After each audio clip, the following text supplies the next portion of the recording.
Hello. അപ്പോൾ ഈ മാസം ഞാൻ ആദ്യമായിട്ടാണ് കല്യാണത്തിന് പോകുന്നത്.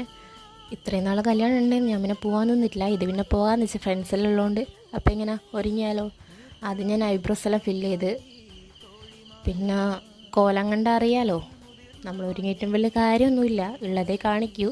എന്നാലും കാണുമ്പോൾ ഒരു മനയിൽ പോകണല്ലോ എന്ന് വെച്ചിട്ട് അങ്ങ് ഒരുങ്ങ തന്നെ. പിന്നെ കഥകളിയെല്ലാം കാണിക്കുന്നുണ്ട്, ആന്നും കരിയൊക്കെ ഉണ്ടാകും. പിന്നെ മോയ്സ്ചറൈസർ സൺസ്ക്രീനെല്ലാം മസ്റ്റാണ്. പിന്നെ കണ്ണെഴുതി കൊടുക്കുന്നുണ്ട്, പൊട്ട് തൊടുന്നുണ്ട്, അത്രയല്ലേ ഉള്ളൂ. പിന്നെ പ്രത്യേകിച്ച് പുട്ടിയൊന്നും തൊടുന്നില്ല, എനിക്ക് അങ്ങനത്തെ ഒന്നും ഇഷ്ടമല്ല. പിന്നെ നമ്മൾ കണ്ണൂരും തലശ്ശേരിയിലും മംഗലം എന്നല്ല പറയുക. നിങ്ങളുടെ നാട്ടിൽ കല്യാണത്തിന് എന്താ പറയുന്നത് വെച്ച് ഒന്ന് കമൻറ്റ് ചെയ്യണേ. അപ്പോൾ ഇതാണ് ഞാനെടുത്ത സാരി. ഈ സാരി നമ്മൾ ഷോപ്പിൽ നിന്ന് തന്നെയാണ് എടുത്തത്. എനിക്കിതെടുത്തേരോ ആദ്യം എനിക്ക് ചേരുവോ ഇല്ലയോ എന്ന് എനിക്കൊരു ഡൗട്ട് ഉണ്ടായിരുന്നു. പിന്നെ എടുത്ത് നോക്കിയാലും ഓക്കെ, എനിക്ക് ഇഷ്ടമായിന്. നിങ്ങൾക്ക് ഇഷ്ടമായിനോ എന്നുള്ളത് ഒന്ന് കമൻറ്റ് ചെയ്യണേ. പിന്നെ ഞാനിടുന്ന അധികം ഷോ കാണിക്കാൻ നിന്ന് കഴിഞ്ഞാൽ കല്യാണം കഴിഞ്ഞ് ഓരങ്ങ് പോവും. അപ്പോൾ ഞാൻ വേഗം